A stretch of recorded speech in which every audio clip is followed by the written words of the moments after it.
Hi అండి, అందరికీ నమస్తే. Welcome back to our channel. అందరికీ ఉగాది శుభాకాంక్షలండి. ఈరోజు వీడియోలో ఉగాది స్పెషల్గా 4 రకాల ప్రసాదాలు ఈజీగా ఎలా తయారు చేసుకోవాలో చూపించబోతున్నాను. ఉగాది అనగానే మనకు గుర్తొచ్చేది ఉగాది పచ్చడి కదండి. సో మనం ముందుగా షడ్రుచుల సమ్మేళనం ఉగాది పచ్చడి ఎలా తయారు చేసుకోవాలో చూసేద్దాం. ముందుగా పచ్చడిలో పులుపు కోసం కొత్త చింతపండుని ఒక పెద్ద నిమ్మకాయ సైజ్ అంతా తీసుకోవాలి. ఇప్పుడు దీనిలో పీచులు గింజలు లేకుండా శుభ్రంగా క్లీన్ చేసుకొని ఒకసారి వాష్ చేసుకొని కొంచెం వాటర్ పోసుకొని 10 నిమిషాలు నానబెట్టుకోవాలి. నెక్స్ట్ ఉగాది పచ్చడి కోసం సాల్ట్, అలాగే పెప్పర్ పౌడర్, వేవ పువ్వు, సన్నగా కట్ చేసుకున్న మామిడికాయ ముక్కలు, అలాగే బెల్లము ప్లేట్లోకి తీసుకొని పక్కన పెట్టుకోవాలి. వేప పువ్వుని తీసుకోవాలి. వేప పువ్వుని ఇలా 2 అరచేతుల మధ్యలో పెట్టుకొని లైట్గా రోల్ చేస్తే ఓన్లీ పువ్వు వరకు మీకు కిందకు వచ్చేస్తుంది. ఇప్పుడు వేప పువ్వులోని కాడలు మొగ్గలు ఉంటే తీసేసుకోవాలి. పువ్వు మొత్తం కలిపి ఒక చిన్న స్పూన్ వచ్చినా సరిపోతుంది. నెక్స్ట్ ఒక లేత మామిడికాయని తీసుకోవాలి. మామిడికాయ మనము పచ్చడిలో ఒకరి కోసం వాడతాము. మీకు మామిడి పిందెలు దొరికితే అవి యూజ్ చేసుకుంటే బాగుంటుంది. మనం నానబెట్టుకున్న చింతపండులో ఒక 100 ml వాటర్ పోసుకొని ఇలా పులుసు తీసుకొని బౌల్లోకి ట్రాన్స్ఫర్ చేసుకోవాలి. అలాగే దీనిలో ఒక పావు టీ స్పూను రాళ్ళ ఉప్పును వేసుకోవాలి. నెక్స్ట్ తీపి కోసం 2 స్పూన్ల కొత్త బెల్లం వేసుకోవాలి. తర్వాత మనము సన్నగా కట్ చేసి పెట్టుకున్న మామిడికాయ ముక్కలను కూడా ఒక 2 స్పూన్లు వేసుకోవాలి. ఇందులో కారం కోసం ఒక 10 నుంచి 12 మిరియాలని మెత్తగా దంచుకొని ఆ పౌడర్ని వేసుకోవాలి. ఇప్పుడు మనము రెడీ చేసి పెట్టుకున్న వేప పువ్వును కూడా వేసుకోవాలి. ఇప్పుడు వీటన్నిటిని ఒకసారి బాగా కలుపుకోవాలి. అంతేనండి, మన ఉగాది పచ్చడి రెడీ అయిపోయింది. చాలామంది పచ్చడిలో సన్నగా కట్ చేసుకున్న కొబ్బరి ముక్కలు అలాగే అరటిపండు ముక్కలు కూడా వేసుకుంటారు. ఇక్కడ నేనైతే యాడ్ చేయటం లేదు. చూసారు కదండి ఎంత సింపుల్గా క్విక్గా మన ఉగాది పచ్చడి రెడీ చేసుకోవచ్చో. నెక్స్ట్ మనము ఉగాదికి ప్రసాదంగా బొబ్బట్లు ఎలా ప్రిపేర్ చేసుకోవాలో చూసేద్దాం. బొబ్బట్లు ఫస్ట్ టైం చేసినా కానీ సాఫ్ట్గా టేస్టీగా ఎలా తయారు చేసుకోవచ్చో ఈ వీడియోలో చూసేద్దాం. ముందుగా బొబ్బట్లు తయారు చేసుకోవడం కోసం 1 కప్పు పచ్చిశనగపప్పు తీసుకొని వాటిని ఒకసారి వాష్ చేసుకొని తగినన్ని వాటర్ని యాడ్ చేసుకొని ఒక 1 అవర్ నానబెట్టుకోవాలి. 1 అవర్ తర్వాత మనం నానబెట్టుకున్న శనగపప్పులో నుంచి వాటర్ని తీసేసి పప్పుని కుక్కర్లోకి ట్రాన్స్ఫర్ చేసుకోవాలి. ఇప్పుడు దీనిలో 1.5 కప్పు వాటర్ని యాడ్ చేసుకోవాలి. అలాగే ఒక 1/2 టీ స్పూన్ పసుపు కూడా యాడ్ చేసుకోవాలి. నెక్స్ట్ 1 టీ స్పూను నెయ్యి కూడా వేసుకొని ఒకసారి మిక్స్ చేసుకోవాలి. ఇప్పుడు కుక్కర్ మూత పెట్టుకొని మంటని మీడియం ఫ్లేమ్లో పెట్టుకొని ఒక 3 నుంచి 4 విజిల్స్ వచ్చేంత వరకు పప్పు మెత్తగా అయ్యేంత వరకు ఉడికించుకోవాలి.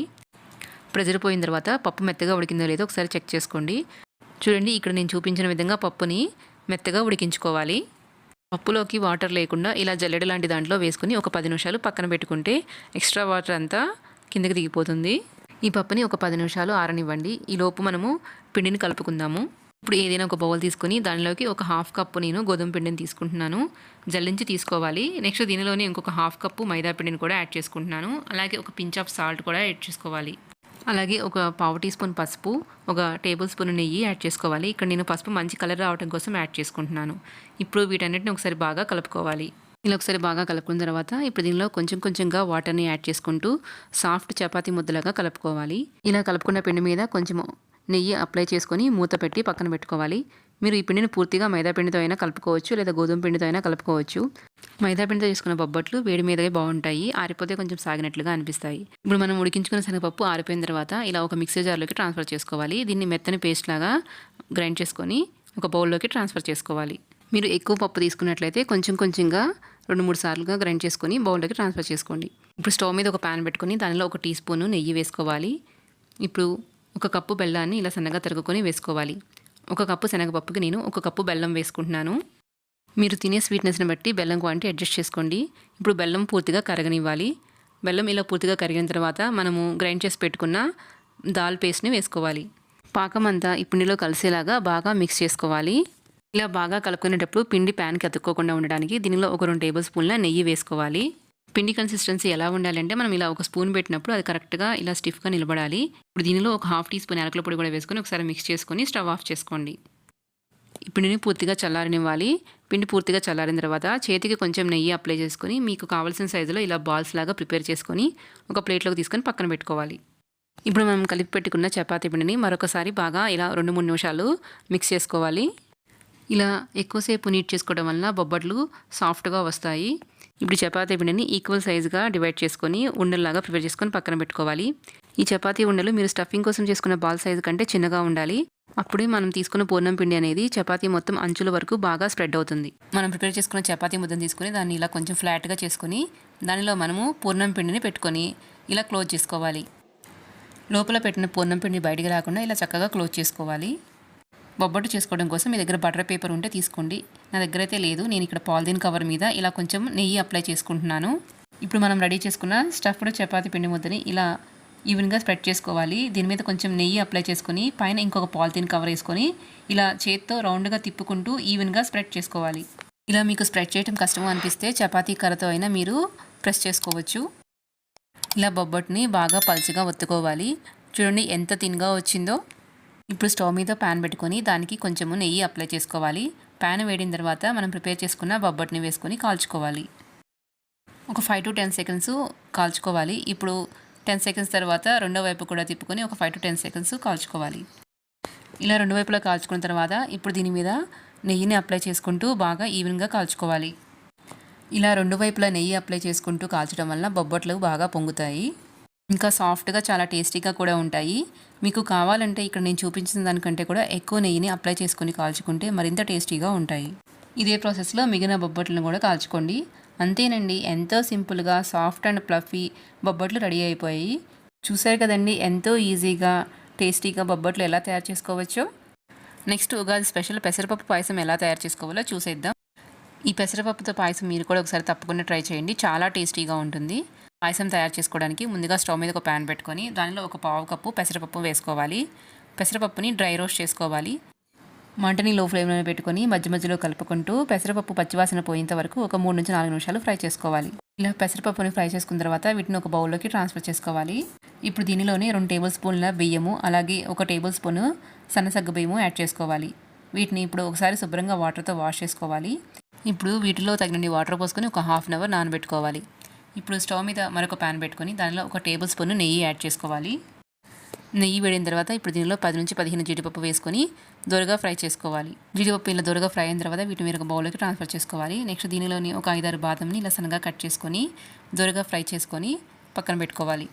ఇప్పుడు అదే ప్యాన్లో ఒక హాఫ్ కప్పు సన్నగా తరిగిన బెల్లాన్ని యాడ్ చేసుకోవాలి. దీనిలో ఒక 2 టేబుల్ స్పూన్ల వాటర్ని యాడ్ చేసుకోవాలి. ఇప్పుడు బెల్లాన్ని పూర్తిగా కరిగించుకోవాలి. బెల్లము పాకం రావాల్సిన అవసరం లేదండి. బెల్లం పూర్తిగా కరిగి ఇలా ఒక పొంగు వచ్చిన తర్వాత దీన్ని స్టవ్ ఆఫ్ చేసుకొని ఫిల్టర్ చేసుకోవాలి. ఇలా ఫిల్టర్ చేసుకున్న బెల్లం సిరప్ని పక్కన పెట్టుకోవాలి. ఇప్పుడు స్టవ్ మీద ఒక మందపాటి గిన్నె పెట్టుకొని దానిలో ఒక 600 ml వరకు ఫుల్ ఫ్యాట్ మిల్క్ యాడ్ చేసుకోవాలి. మీరు నార్మల్ మిల్క్ అయినా తీసుకోవచ్చు, కానీ పాయసానికి చిక్కడి మిల్క్ అయితే టేస్ట్ చాలా బాగుంటుంది. ఇప్పుడు పాలని మరిగించుకోవాలి. ఇప్పుడు పాలు ఇలా పొంగు వచ్చిన తర్వాత మంటని లో ఫ్లేమ్లోకి టర్న్ చేసుకొని మనం నానబెట్టుకున్న బియ్యము పెసరపప్పుని యాడ్ చేసుకోవాలి. బియ్యము పప్పులో వాటర్ లేకుండా ఓన్లీ బియ్యం పప్పు వరకే యాడ్ చేసుకోవాలి. ఇప్పుడు ఒకసారి బాగా మిక్స్ చేసుకోవాలి. మంటని మీడియం ఫ్లేమ్లో పెట్టుకొని మూత పెట్టి మధ్య మధ్యలో కలుపుకుంటూ అన్నము పప్పు మెత్తగా ఉడికేంత వరకు కుక్ చేసుకోవాలి. పాయసము అడగంటకుండా చూసుకోవాలి, లేకపోతే టేస్ట్ అంతా చేంజ్ అయిపోతుంది. ఇక్కడ నేను పూర్తిగా పాలతో చేసుకుంటున్నా కదా, ఇలా చేసుకుంటేనే టేస్ట్ చాలా బాగుంటుంది. మీరు కొంచెం పాలు కొంచెం వాటర్ యాడ్ చేసుకొని అయినా పాయసాన్ని ప్రిపేర్ చేసుకోవచ్చు. చూడండి ఇలా థిక్ కన్సిస్టెన్సీ వచ్చి రైస్ అంతా బాగా మెత్తగా కుక్ అయిన తర్వాత ఇప్పుడు దీనిలో మనము ముందుగా ప్రిపేర్ చేసుకున్న బెల్లం సిరప్ని యాడ్ చేసుకోవాలి. స్టవ్ ఆఫ్ చేసుకున్న తర్వాతే బెల్లం యాడ్ చేసుకోండి, లేకపోతే పాలు విరిగిపోయినట్టుగా అయిపోతుంది. ఇప్పుడు ఒకసారి బాగా మిక్స్ చేసుకున్న తర్వాత నెక్స్ట్ దీనిలో ఒక 2 టేబుల్ స్పూన్ల నెయ్యి అలాగే మనం ఫ్రై చేసి పెట్టుకున్న జీడిపప్పు కూడా వేసుకొని మళ్ళీ ఒకసారి స్టవ్ వెలిగించుకొని ఒక 2 minutes కుక్ చేసుకుంటే సరిపోతుంది.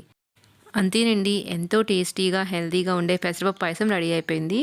ఒకసారి మీరు కూడా పెసరపప్పుతో ఇలా పాయసంని తయారు చేసుకొని ఎలా వచ్చిందో కమెంట్ సెక్షన్లో తప్పకుండా కమెంట్ చేయండి. ఈ పాయసంలోనే పైన కొంచెం నెయ్యి అలాగే కొంచెం ముద్దపప్పు వేసుకొని తింటే టేస్ట్ కూడా చాలా బాగుంటుంది. నెక్స్ట్ మన ఉగాది స్పెషల్ ప్రసాదం వచ్చేసి మామిడికాయ పులిహోర. ఎప్పుడు చింతపండుతోనే కాకుండా ఇలా మామిడికాయ సీజన్లో మామిడికాయ పులిహోర చాలా ఈజీగా చేసుకోవచ్చు. పుల్లపుల్లగా మరింత కమ్మగా నోటికి రుచిగా ఉండే ఈ మామిడికాయ పులిహోరని ఎంతో ఈజీగా క్విక్గా ఎలా తయారు చేసుకోవాలో చూసేద్దాం. పులిహోర ప్రిపేర్ చేసుకోవడం కోసం ముందుగా ఒక ప్రెషర్ కుక్కర్ తీసుకొని దానిలో 1 కప్పు బియ్యం యాడ్ చేసుకోవాలి. బియ్యం ఒక 2 సార్లు వాష్ చేసుకుని దానిలో 1.5 కప్పు వాటర్ని యాడ్ చేసుకోవాలి. దీనిలోనే 1 టీ స్పూన్ నెయ్యి లేదా ఆయిల్ వేసుకోవాలి. ఇలా నెయ్యి వేసుకోవటం వల్ల అన్నము పొడిపొడిగా వస్తుంది. అలాగే పులిహోరకి రైస్ అనేది పొడిపొడిగా ఉంటేనే బాగుంటుంది. ఇప్పుడు కుక్కర్ మూత పెట్టుకొని మంటని మీడియం ఫ్లేమ్లో పెట్టుకొని ఒక 2 to 3 విజిల్స్ రాగానే స్టవ్ ఆఫ్ చేసుకోవాలి. ప్రెషర్ పోయిన తర్వాత మూత తీసి చూడాలి. చూడండి రైస్ ఎంత పొడిపొడిలాడితే బాగా వచ్చిందో కదా. ఇప్పుడు రైస్ని ఒక ప్లేట్లోకి తీసుకొని ఇప్పుడు రైస్లో 1 టీ స్పూన్ పసుపు అలాగే టేస్ట్కి సరిపడినంత salt 1 teaspoon oil add చేసుకోవాలి. ఇప్పుడు వీటన్నిటిని రైస్కి బాగా పట్టించాలి. ఒకసారి బాగా మిక్స్ చేసుకున్న తర్వాత రైస్ని పూర్తిగా ఆరనివ్వాలి. ఇప్పుడు ఒక పుల్లటి మామిడికాయని తీసుకొని దాన్ని తొక్క తీసేసి ఒకసారి వాష్ చేసుకొని ఇలా పక్కన పెట్టుకోవాలి. ఈ మామిడికాయని ఇలా సన్నగా తురుముకోవాలి. నెక్స్ట్ ఒక మిక్సర్ జార్లో ఇలా ఒక 5-6 పచ్చిమిర్చిని కోర్స్ గ్రైండ్ చేసుకోవాలి. ఈ పచ్చిమిర్చి పేస్ట్ని తీసుకొని పక్కన పెట్టుకోండి. ఇప్పుడు స్టవ్ మీద ఒక ప్యాన్ పెట్టుకొని దానిలో 2 టేబుల్ స్పూన్ల ఆయిల్ వేసుకోవాలి. ఆయిల్ వేడిన తర్వాత 1 టేబుల్ స్పూన్ పల్లీలు వేసుకొని దోరగా ఫ్రై చేసుకోవాలి. నెక్స్ట్ దీనిలోనే 1 టీ స్పూను పచ్చిశనగపప్పు కూడా వేసుకొని ఫ్రై చేసుకోవాలి. పచ్చిశనగపప్పు పల్లీలు కొంచెం ఫ్రై అయిన తర్వాత దీనిలో 1 టీ స్పూను మినప్పగుళ్ళు వేసుకోవాలి. అలాగే ఒక 10 నుంచి 15 జీడిపప్పు కూడా యాడ్ చేసుకోవాలి. వీటిని కూడా దోరగా ఫ్రై చేసుకోవాలి. ఇంకా దీనిలోనే ఒక 3 ఎండుమిరపకాయలు అలాగే ఒక 3 చల్లమిరపకాయలు లేదా ఊరమిరపకాయలు కూడా వేసుకోవాలి. పులిహోరలో ఊరమిరపకాయల టేస్ట్ చాలా బాగుంటుంది. నెక్స్ట్ ఇందులోనే ఒక 4 పచ్చిమిర్చి సన్నగా చీలికలుగా కట్ చేసుకొని వేసుకోవాలి. అలాగే మనం గ్రైండ్ చేసి పెట్టుకున్న పచ్చిమిర్చి పేస్ట్ కూడా వేసుకొని పచ్చివాసన పోయేంత వరకు ఫ్రై చేసుకోవాలి. అలాగే తాలింపులోనే 1 టీ స్పూన్ ఆవాలు వేసుకోవాలి. నెక్స్ట్ ఒక 2 నుంచి 3 రెమ్మల కరివేపాకు కూడా వేసుకొని ఒక పించి ఇంగువ కూడా వేసుకోవాలి. తాలింపు అంతా ఫ్రై అయిన తర్వాత ఇప్పుడు దీనిలో మనం తురిమి పెట్టుకున్న మామిడికాయ తురుముని వేసుకొని 1 నిమిషం ఫ్రై చేసుకుంటే సరిపోతుంది. 1 నిమిషం తర్వాత దీనిలో మనము కలిపి పెట్టుకున్న రైస్ని కూడా యాడ్ చేసుకోవాలి. ఈ రైస్ వేసుకున్న తర్వాత స్టవ్ ఆఫ్ చేసుకొని రైసు తాలింపు మామిడి తురుము అన్నీ బాగా కలిసేలాగా మిక్స్ చేసుకోవాలి. రైస్ని ఒకసారి బాగా కలుపుకున్న తర్వాత ఒకసారి సాల్ట్ పులుపు చెక్ చేసుకొని సరిపోలేదంటే అడ్జస్ట్ చేసుకోండి. అంతేనండి, పుల్లని మామిడికాయ పులిహోర రెడీ అయిపోయింది. మామిడికాయ పులిహోర మనం చాలా సింపుల్గా క్విక్గా చేసుకోవచ్చండి. ఇక్కడ నాకు సాల్ట్ సరిపోలేదు, కొంచెం యాడ్ చేసుకుంటున్నాను. చూసారు కదండి, ఎంతో సింపుల్గా ఉగాదికి 4 రకాల ప్రసాదాలు క్విక్గా ఎలా తయారు చేసుకోవాలో. మీకు నా వీడియోస్ నచ్చినట్లయితే ఇలాంటి మరిన్ని రెసిపీ అప్డేట్స్ నోటిఫికేషన్ మీకు రావాలి అంటే మన ఛానల్ని సబ్స్క్రైబ్ చేసుకోండి. అలాగే మీ ఫ్రెండ్స్తో కూడా షేర్ చేయండి. Thank you for watching.